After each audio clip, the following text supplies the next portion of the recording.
1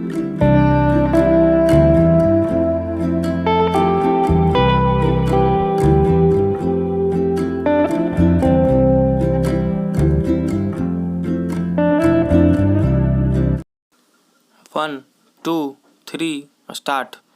महोदय, हर देश के इतिहास में ऐसा समय आता है जब उसकी परीक्षा होती है और हिम्मत के साथ निर्णय करने और दृढ़ता के साथ उसको उपयोग में ले आने पर ही उसका भविष्य निर्भर होता है।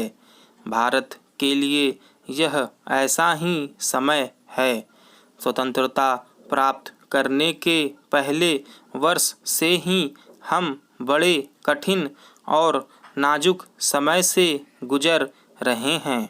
आज से कुछ महीने पहले जब मैंने इस पद का भार संभाला था तो मुझे पता था कि हमारे सामने कितनी भारी कठिनाइयाँ हैं और सूखे तथा अभाव के इन महीनों को पार करने के लिए और अर्थव्यवस्था को पुनः गतिशील बनाने के लिए कितने बड़े प्रयत्न और त्याग की जरूरत पड़ेगी।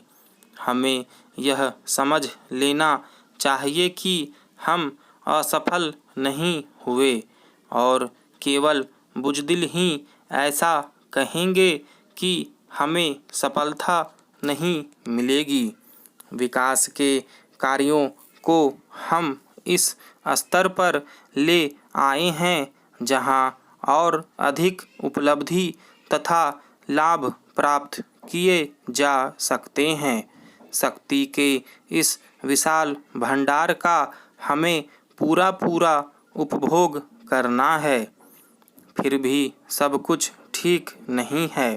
युद्ध और सूखे के कारण जो परिस्थितियां पैदा हुई उनसे आर्थिक विकास में अस्थायी रुकावट आ गई है। आर्थिक विकास करीब करीब रुक ही गया है। अभाव भी है।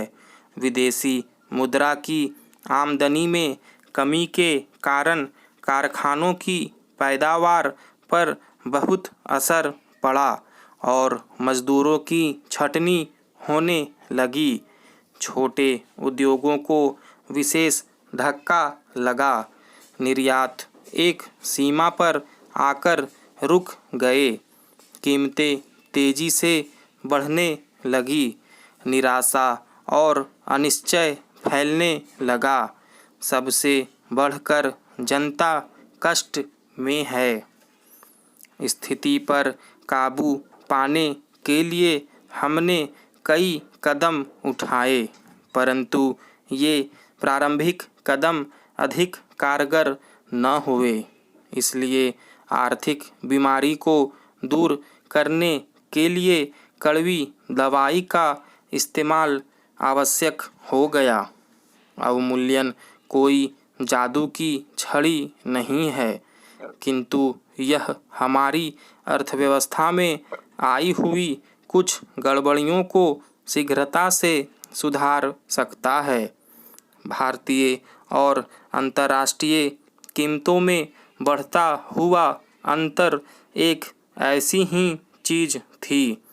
इसका महत्व और उद्देश्य यह है कि हमारे निर्यात अधिक लाभप्रद हों और जिन वस्तुओं का हम आयात करते हैं उनका स्थान स्वदेशी वस्तु ले सकें।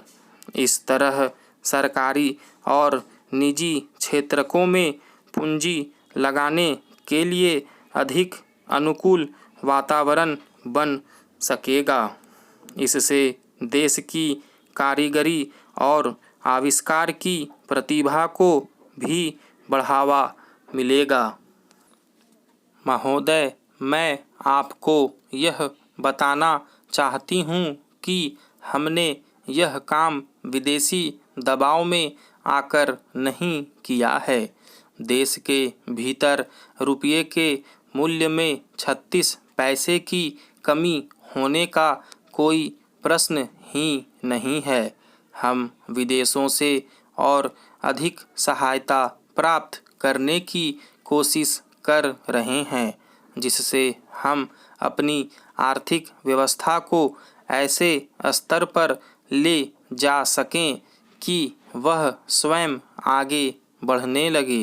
यदि हमारे औद्योगिक उत्पादन में प्रगति शीघ्र हुई और निर्यात अच्छी तरह बढ़ा तो हम इस लक्ष्य तक 10 ही वर्षों में पहुंच जाएंगे।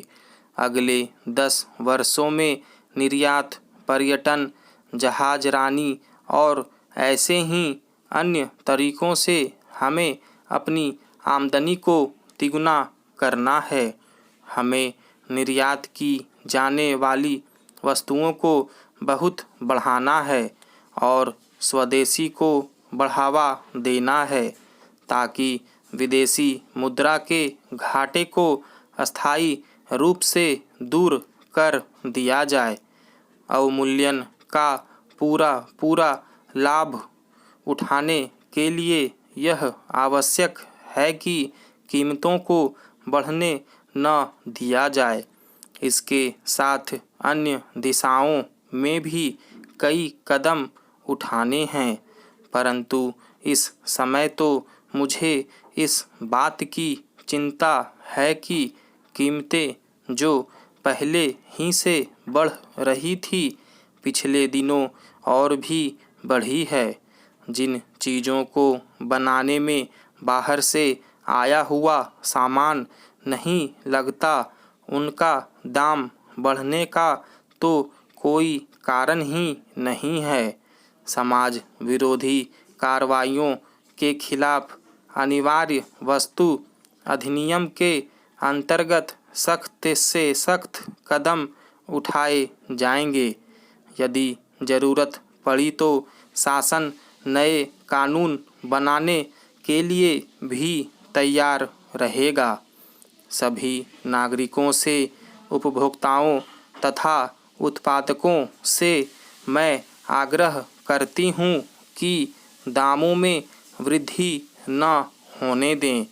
मुझे बहुत से जिम्मेदार कारखानेदारों ने आश्वासन दिलाया है कि वे अपनी चीज़ों के दाम नहीं बढ़ने देंगे।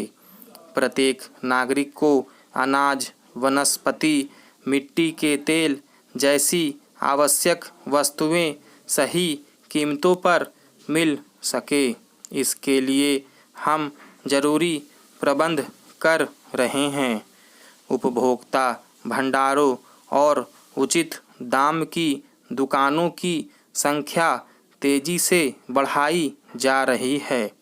बाजारों में जरूरी वस्तुओं की आमद और कीमतों के संबंध में जानकारी प्राप्त करने के लिए नियंत्रण कक्ष जैसी व्यवस्था कायम की जा रही है।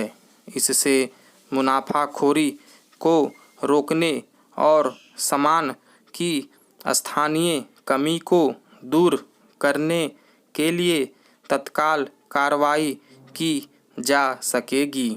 इसके साथ वितरण की व्यवस्था बनानी है कि भविष्य में कीमतें अचानक न बढ़ सके।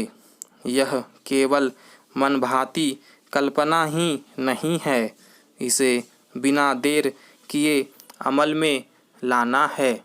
स्टॉप।